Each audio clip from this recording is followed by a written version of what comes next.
हर TV debate से चीख चीख कर बोला जाना चाहिए। जिस मुद्दे पर अखबार की पहली सुर्खी होनी चाहिए, जिस मुद्दे पर आप जैसे प्रबुद्ध पत्रकारों को सवाल पूछना चाहिए और जिस मुद्दे पर प्रधानमंत्री मोदी की चुप्पी टूटनी चाहिए, वो मुद्दा है बड़े घोटालों का।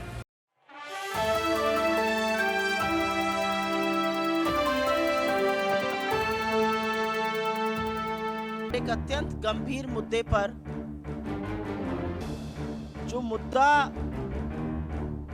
हर टीवी डिबेट से चीख चीख कर बोला जाना चाहिए, जिस मुद्दे पर अखबार की पहली सुर्खी होनी चाहिए, जिस मुद्दे पर आप जैसे प्रबुद्ध पत्रकारों को सवाल पूछना चाहिए और जिस मुद्दे पर प्रधानमंत्री मोदी की चुप्पी टूटनी चाहिए, वो मुद्दा है बड़े घोटालों का।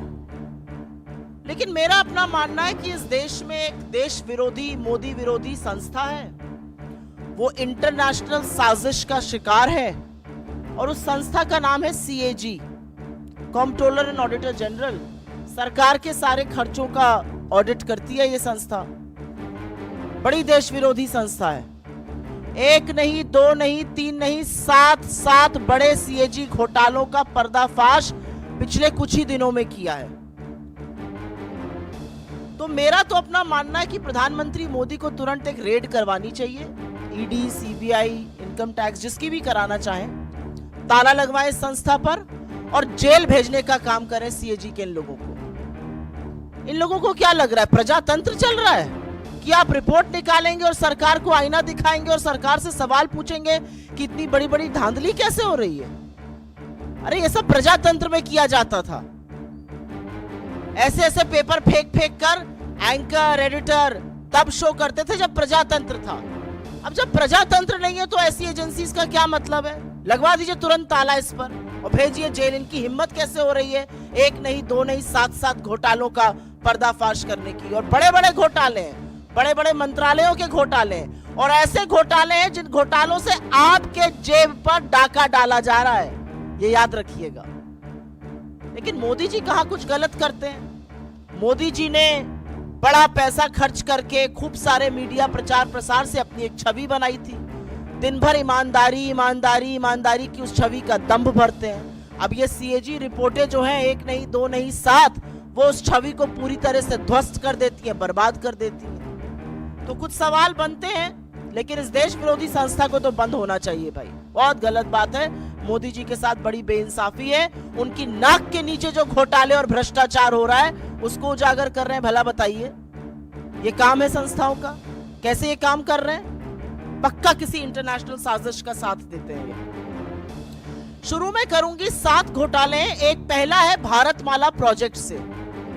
करीब 70-75 हजार किलोमीटर की सड़क बननी थी और इसका पैसा CCA, cabinet committee on economic affairs, जो आर्थिक मामलों की कैबिनेट कमेटी होती है जिसकी अध्यक्षता स्वयं प्रधानमंत्री करते हैं, उन्होंने इसका फंड दिया था।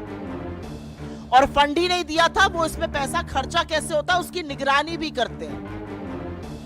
इसमें जो भी टोटल, और इसके हम आपको प्रेस रिलीज में सारे फिगर्स दे रहे हैं, इसमें 15 करोड़ 37 लाख रुपए पर 1 किलोमीटर सड़क बननी थी। इन लोगों ने बढ़ाकर 32 करोड़ 17 लाख कर दिया, दुगने से भी ज्यादा। और ये PM की निगरानी में CCA की नाक के नीचे भारत सरकार के आंखों के सामने हो रहा था। सिर्फ पैसा ही नहीं दोगुना किया गया, इसमें और भी बड़ी धांधलियां सामने आई हैं। इसमें पता चला है कि फर्जी दस्तावेजों के आधार पर बिडर्स का चयन हो गया। बिडिंग प्रक्रिया में बड़ा फर्जीवाड़ा सामने आया है। विस्तृत परियोजना रिपोर्ट पर काम भी नहीं हुआ। एस्क्रो अकाउंट से करीब 3,500 करोड़ रुपए का हेरफेर हुआ। और सबसे बड़ी बात यह है कि इसके किसी भी जब रोड बनता है तो एक सेफ्टी कंसल्टेंट रखा जाता है कि आपके और हमारे जैसे लोग जो इस देश के नागरिक हैं जब सड़क पे चलें तो सुरक्षित रहें। सरकार ने यह भी जरूरी नहीं समझा। भारतमाला के कितने ही हिस्सों में एक भी सेफ्टी कंसल्टेंट नहीं है। तो अगर आप भारतमाला की किसी सड़क पर चल रहे हैं करीब 70,000 किलोमीटर की, तो अपनी जान की, अपने माल की, अपने खुद के रखवाले आप हैं, सरकार की जिम्मेदारी नहीं, क्योंकि उनके पास सेफ्टी कंसल्टेंट रखने का टाइम ही नहीं था। तो भारतमाला में दुगनी करी लागत और हर तरह के फर्जीवाड़ा करके भगवान जाने किसको किसको ये टेंडर दिए गए, जिन्होंने सेफ्टी कंसल्टेंट्स तक नहीं रखे, एस्क्रो अकाउंट से हेरा फेरी हुई। फिर यही द्वारका एक्सप्रेसवे में स्वीकृत लागत जो थी वो करीब 18 करोड़ प्रति किलोमीटर थी। सरकार का कहना है बहुत बढ़िया बना है द्वारका एक्सप्रेसवे, अच्छी बात है, बनना अच्छा भी चाहिए। उसकी कीमत 250 करोड़ प्रति किलोमीटर हो गई। कहां 18 करोड़ प्रति किलोमीटर स्वीकृत और कहां 250 करोड़ प्रति किलोमीटर। और आप ये सोचिए कि 2 किलोमीटर बनाने में 500 करोड़ खर्चा हो गए और उस 500 करोड़ में मंगलयान पहुंच गया। यह सरकार की असलियत है। मंत्रालय ने एक एक्सप्लेनेशन इशू किया, वो सवाल और उजागर करता है। क्या बन गया भाई ऐसा? कौन सा ऐसा विश्व का 8वां नवा अजूबा बना जिसकी कीमत 18 करोड़ से बढ़कर 250 करोड़ प्रति किलोमीटर हो गई? अब ऐसा हाईवे बना हुआ जिसमें आप चेहरा देख सकते होंगे, अन्यथा तो इतना कीमत बढ़ना बड़ा मुश्किल का काम है। महंगाई की वजह से इतनी कीमत बढ़ नहीं सकती है, क्योंकि एस्केलेशन कॉस्ट उसमें होती है। तो ये कमीशन खोरी है, किसने पैसा खाया इसमें? तीसरी, टोल में लूट। आप सब लोग तो खूब टोल देते होंगे आते जाते वक्त। अगर दिल्ली से मुंबई आज जाना हो तो 6,000 रुपए का तो आप टोल ही दे दीजिएगा सड़कों पर। और मजाक नहीं कर रही हूं, जाकर देखिएगा 6,000 रुपए का टोल दिल्ली से मुंबई, अगर आपको दूरी नापनी है सड़क से। NHAI का रूल है कि अगर टोल के पास या टोल वाली जो सड़क है उस पर कंस्ट्रक्शन होता है तो टोल की कॉस्ट 75% कम होगी। ऐसा नहीं किया गया। मात्र 5 टोल बूथों का, मात्र 5 टोल प्लाजा का CAG ने एक रैंडम ऑडिट किया और उसमें पता चला कि करीब करीब 132 करोड़ रुपए अवैध वसूल लिए गए लोगों से। ये मात्र 5 टोल प्लाजाओं की बात कर रही हूं। अगर पूरे देश के टोल प्लाजाओं का ऑडिट हो जाए तो सोचिएगा कितना लाखों करोड़ों का गबन हुआ है। और सड़क पे कौन चल रहा है? सड़क पे धन्ना सेठ चल रहे हैं या आप जैसे और हमारे जैसे मध्यम वर्ग, निम्न मध्यम वर्ग, गरीब लोग चल रहे हैं बसों से, गाड़ियों से, और वो सारा कॉस्ट निकालता है। तो 132 करोड़ तो टोल में लूटे। और एक और ऑडिट में पता चला है कि करीब 135 करोड़ NHAI ने राजस्व का नुकसान किया। एक कंसेशन अग्रीमेंट होता है वो कर करके। आयुष्मान भारत, पूरे वक्त लोकसभा में यही सुनाई दे रहा था, हर जगह प्रधानमंत्री इसकी बात करते हैं। ये तो घोटालों का योजना निकली। आयुष्मान भारत में 7.5 करोड़ लोगों का, 7.5 लाख लोगों का, एक नंबर से रजिस्ट्रेशन हुआ है। आप किसी भी आधार सेंटर जाइए, किसी भी आयुष्मान सेंटर जाइए, वो सबसे पहले आपसे आपका फोन नंबर पूछते हैं। एक नंबर से 7.5 लाख लोगों का रजिस्ट्रेशन। और यही नहीं, आयुष्मान भारत के तहत 88,760, मोटा मोटा 88,000 मान लीजिए, उन रोगियों का भुगतान हुआ है जिनकी मृत्यु हो चुकी थी। मृत लोगों का इलाज दिखाकर क्लेम क्या भुगतान हुआ है। अब ये किसके पास गया है ये नहीं पता, लेकिन लाभार्थी के खाते में तो ये बिल्कुल नहीं गया। 88,000 मृत लोगों के फ्रेश इलाज का क्लेम दिखाकर उस पर धांधली हुई है। और जैसा कि मैंने आपको बताया, 7.5 लाख लाभार्थी एक नंबर से जुड़े हैं। इनफैक्ट अगर आगे डेटा देखिए तो करीब करीब 1 करोड़ 24 लाख जो हैं वो मात्र कुछ फोन नंबर से जुड़े हुए हैं। भगवान की बात ना हो ऐसा कैसे हो सकता है? और वो राम जो सबके आराध्य हैं। अयोध्या में एक भव्य राम मंदिर बन रहा है। जमीन में जितनी दलाली भारतीय जनता पार्टी के नेता, SDM, कानूनगो सब मिलकर कर सकते थे, बड़े बड़े नेता, ट्रस्ट के लोग, वो तो खूब हुई। वो आप लोगों ने देखा और सरकार की बेशर्मी कह लीजिए या थेथराई कह लीजिए, एक शब्द उस पर बोला नहीं गया। अब पता चल रहा है कि अयोध्या डेवलपमेंट प्रोजेक्ट में भी खूब धांधली हो रही है, और धांधली ऐसी वैसी नहीं हो रही है। पैसा जो जनता का है वो जा रहा है ठेकेदारों के गल्ले में, अनुचित लाभ पहुंचाया जा रहा है। ऐसे ऐसे ठेकेदारों को जीएसटी का भुगतान हो रहा है जिनका रजिस्ट्रेशन कैंसिल हो चुका है। सिंचाई विभाग ने तो ऐसे लोगों को ठेका दे दिया जो अयोग्य थे। जो कार्यान्वयन एजेंसी है उत्तर प्रदेश राजकीय निर्माण निगम, उन्होंने परफॉर्मेंस गारंटी का एक पैसा होता है जो ठेकेदारों से जमा कराना होता है, वो तक जमा नहीं कराया। तो ये तो भगवान के नाम पर लूट मची हुई। पहले जमीन की धांधली में सस्ते में जमीन लेकर महंगे महंगे दामों में ट्रस्ट को बेचकर खूब पैसा कमाया इन तथाकथित राम भक्तों ने। हमारे आराध्य को, हमारे ईश्वर को भी नहीं छोड़ा। और अब उसी अयोध्या डेवलपमेंट प्रोजेक्ट में बड़ा घोटाला सामने आ रहा है कि करीब करीब 20 करोड़ रुपए तो ऐसे ठेकेदारों के गल्ले में गए जो अयोग्य थे। रजिस्ट्रेशन कैंसिल, जीएसटी का भुगतान आ रहा है। ग्रामीण विकास मंत्रालय, रूरल डेवलपमेंट मिनिस्ट्री, ये छठा घोटाला सामने आया है। क्या कहता है ये घोटाला? इसमें पेंशन का एक प्रयोजन होता है। वो पेंशन किसको जाती है? वो पेंशन जाती है वृद्धा पेंशन, विधवा पेंशन और विकलांग पेंशन। हर गांव में अगर आप आज की तारीख में चले जाइए तो आपको 10 लोग ऐसे मिल जाएंगे, वृद्धा, विकलांग, वृद्ध मिलाकर, जो कहेंगे हमारी पेंशन नहीं आ रही है। किसी भी जगह चले जाइए वो कहेंगे हमारी पेंशन नहीं आ रही है। फिर हम उनको दिलासा देते हैं कि हम कुछ करते हैं, फिर हम डीएम को चिट्ठी लिखते हैं, फिर डीएम कहता है कि नहीं ऐसा आवंटित फंड कम हो गया है, क्या किया जाए। ऐसा तमाम जगह होता है, एटलीस्ट जहां जहां मैं जाती हूं वहां जरूर होता है। अब पता चल रहा है ऐसा क्यों हो रहा है, क्योंकि जो वृद्धा पेंशन, विकलांग पेंशन, विधवा पेंशन का पैसा है वो सरकार दूसरी योजनाओं के प्रचार प्रसार में खर्च कर रही है। सीएजी की रिपोर्ट से यह सामने आया है कि सरकार ने इस पैसे से होर्डिंग लगवाए ग्राम समृद्धि स्वच्छ भारत पखवाड़ा के 19 राज्यों के हर जिले में। जो पैसा एक विधवा के खाते में जाना चाहिए था, जो एक विकलांग के खाते में जाना चाहिए था, जो एक वृद्ध के खाते में जाना चाहिए था, उससे 19 राज्यों के हर जिले में होर्डिंग लगाए गए स्वच्छ भारत पखवाड़ा के। और अंत में एचएएल को भी घसीटा है सीएजी ने। विमान इंजन की डिजाइन प्रोडक्शन की खामियों का गंभीर आरोप लगा है, जिससे करीब राजस्व को 154 करोड़ रुपए का नुकसान हुआ है। तो हमारे कुछ सवाल है प्रधानमंत्री जी से।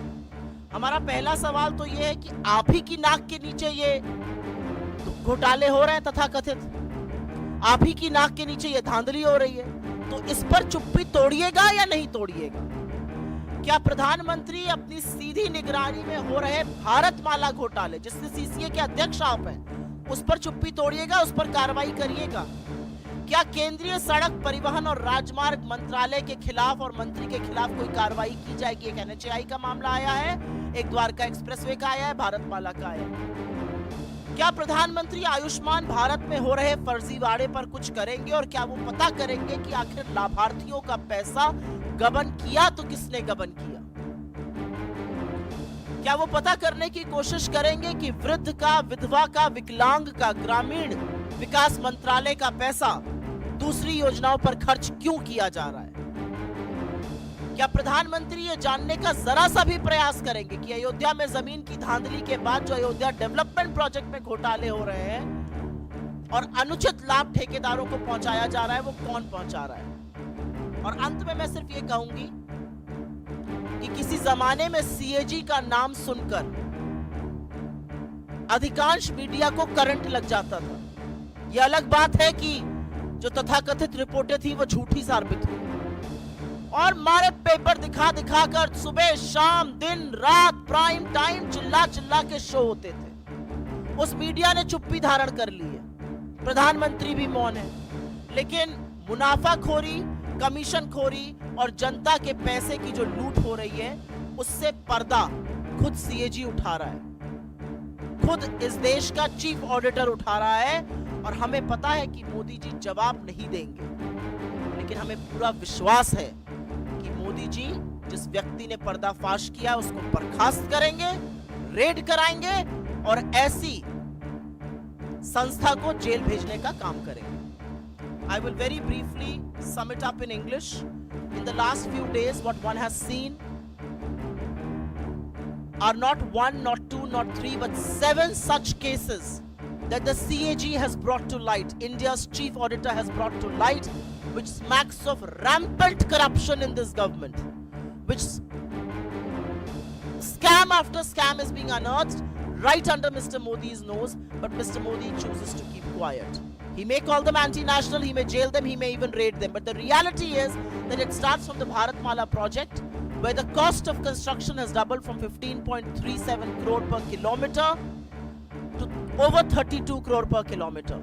Not just this, the tender process was flawed. There was never a detailed project report that was submitted. Money to the tune of 3,500 crore rupees was diverted from the escrow account. And more than anything else, safety consultants were not appointed. So you are responsible if you are traveling on any of those roads, not the government of India. The Dwarka Expressway, and this is the second such scam that has come to light, the construction cost went up from 18 crore per kilometer to 250 crore per kilometer. To construct 2 kilometers of the Dwarka Expressway, a Mangalyaan could have gone. 500 crores is what it took. The NHAI has looted common citizens of this country to the tune of 132 crore only when 5 toll plazas were audited. Imagine if every toll plaza in this country is audited, what would the tune of the scam be? 132 crore scam across just 5 toll plazas. Because of concession agreements, there's another hit of about 135 crore to the exchequer. The Ayushman Bharat scheme that the Prime Minister keeps talking about, the fourth such scheme that we'll talk about, 7.5 lakh beneficiaries registered with one phone number. But that's not all. Over 88,000 such patients who died during the treatment. Fresh claims were issued, payments were made in their name. Who did that money go to? That's the big question. The Ayodhya Development Project. We all know what happened with land deals, how they was bought at peanuts and then sold at high prices to the trust. But we now are discovering that the Ayodhya Development Project is also riddled with scams. Money has been issued to contractors who are not even registered. There's GST payment that's coming their way. Who are these people? What are they doing? How come the bidders, the tendering process is so flawed? The Rural Development Ministry, and this is a very important point that we must point out. The Rural Development Ministry has a provision of pension, and that pension goes to the poor who are either physically disabled, or it comes from the widowed, or it goes to the old. All 3 pension schemes come under the Rural Development Ministry. Money from this was diverted to put hoardings in 19 states and every district on the Swachh Bharat fortnight that they celebrated. HAL has also been pulled up for a flawed engine design, which caused a loss of about 154 crore rupees. So we have only very limited questions for the Prime Minister. Question number 1. Will you break your silence on the CAG scams that are being unearthed right under your nose? You are the chairman of the CCA, the Cabinet Committee on Economic Affairs. Are you going to open your mouth on the Bharatmala project that saw costs double? How will you act against the Road and the Surface Development Ministry? Because we have seen a huge scam in Dwarka Expressway. We've also seen the NHAI loot. Will you act against the Ayushman Bharat Ministry and Minister and ask them how was money for beneficiaries diverted and where did that money go? Will you act against the Ayodhya Development Project? Inquire finally on the dodgy land deals and also on the kind of money that was given to contractors whose registration has cancelled. And the reality, my friends, I would want to say, and I say this with a heavy heart, there was a time that the very mention of the CAG made editors, anchors, reporters jump up in the air. Maybe with glee, but they asked questions. It's another story that some of those CAG reports have come to be absolutely false and politically motivated. But the reality is that today the media is quiet There is not one, not two, but 7 CAG scams that have been unearthed, and the Prime Minister stays silent. But I think this is public loot. We believe from this platform, this is looting the exchequer, this is looting the people of India, and action should be taken. But before action is taken, the Prime Minister needs to tell this country why are people being allowed to take undue benefits of schemes meant for the poor, meant for the physically challenged, meant for the old, and also meant for the widowed.